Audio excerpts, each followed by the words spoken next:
What's your prayer life look like? Is it picture perfect and strong enough to rival that of the apostles like Paul and John? Mine isn't. Hi, I'm Heather Hart, founder of CandidlyChristian.com, and I'm here today with Jamie Hampton, who is an author and the co-founder of the Prevailing Prayer podcast. Welcome, Jamie. I'm so glad to have you here. Thank you, Heather. I'm really glad to be here too. So as the co-founder of a podcast about prayer, that means you've got it all figured out. You don't struggle with anything regarding prayer, right?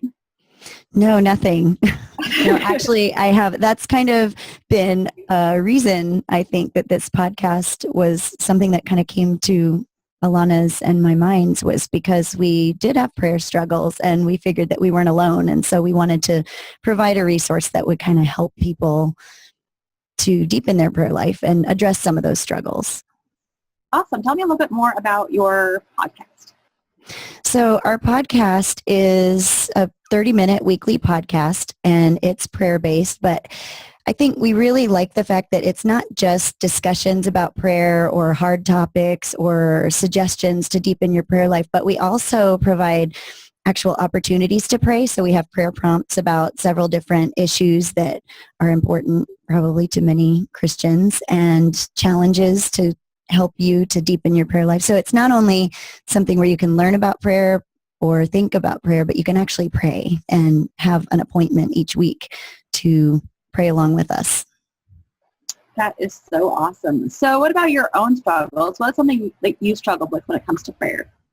I think my biggest struggle is I tend to kind of be a Martha, a doer, where I take action and think that, okay, I need to get something done. And so sometimes people will talk about, we just really need an extended prayer time about this. And I find myself bristling, and I'm really getting better as I'm seeing God working more. But if I'm really honest, the first thought that comes to my mind is, but shouldn't we be doing something or giving advice or practical tips? But I'm just really learning. God is teaching me that that's not the right attitude, that these extended times of prayer are not a waste of time, that we're really unleashing power in the spiritual realm. I mean, we're tapping into God's power and somehow being part of Him bringing us into His will being done here on earth. So that's my biggest struggle. And I just feel like it stems from a lack of faith that my prayer is going to accomplish something. So I'm just praying for more faith, and just that God will help me in that area to see the truth that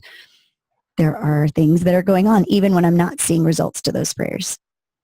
Yeah, definitely. I think I can really relate to that. I mean, sometimes when we're praying, I'm like, okay, we're done praying now, right? And then somebody else is praying, I'm like, oh, I was ready to go do something. And God's like, no, stay with me. Let me do something. And you just wait. And it's definitely a struggle that I can relate to.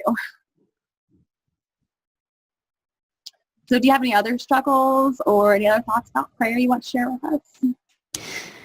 I think preparing for this podcast has really helped me as Alana and I have been recording these episodes. It's just really helped me along. I mean, I'm learning as I go, and just focusing on things. I think prayer for the unsaved is one thing that I had kind of let go. I think I was frustrated not seeing answers to prayer immediately. And so that's one thing that also, just through an episode that we recorded, I have recommitted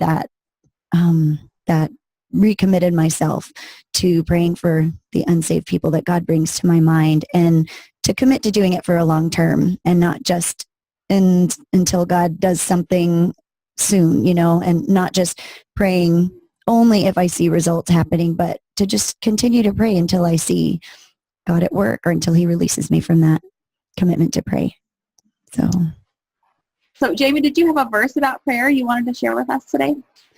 I think so. I think Ephesians 6:12 is a verse that it kind of sounds sort of dark and gloomy, but it says, for our struggle is not against flesh and blood, but against the rulers, against the authorities, against the powers of this dark world, and against the spiritual forces of evil in the heavenly realms. But when I read that, I don't see it as kind of dark and gloomy about these, spiritual battles and evil forces. But what I see is there is a spiritual reality beyond what we can see that's more real than anything that we can see around us. And it's just an encouragement for me when I read that our prayers change the fabric of reality. I mean, God is doing something and it's real and tangible. Just because we don't see it doesn't mean it's not there. So that's an encouragement for me to persist in prayer and to really move forward and live like I believe what I say I believe. Absolutely. And like what you said, that's when we're ready to move on to the next thing or ready to start doing, that's a good reminder too, that there's more than just the physical, that God is moving and we need to trust what he's doing. So thank you so much for being here today. And this is Heather Hart from CandidlyChristian.com.